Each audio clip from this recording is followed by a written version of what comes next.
This video is brought to you by the School of Social Work AV team and will review how to use Zoom's more advanced features and functions, such as polling. Pro tip: we highly recommend that you create your polls well before class, as this may take away from precious class time.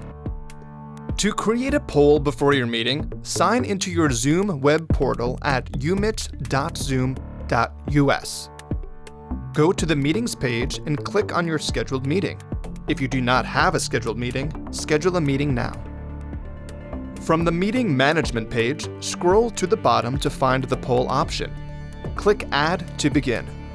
Here, you can create single or multiple choice polls and can enable anonymous answering. When finished, click Save to complete your poll.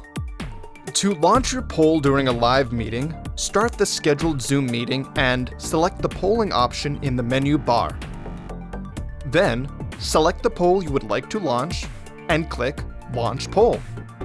The participants in the meeting will now be prompted to answer the polling questions. The host will be able to see the results live. Once you would like to stop the poll, click End Poll. If you would like to share the results to the participants in the meeting, click Share Results.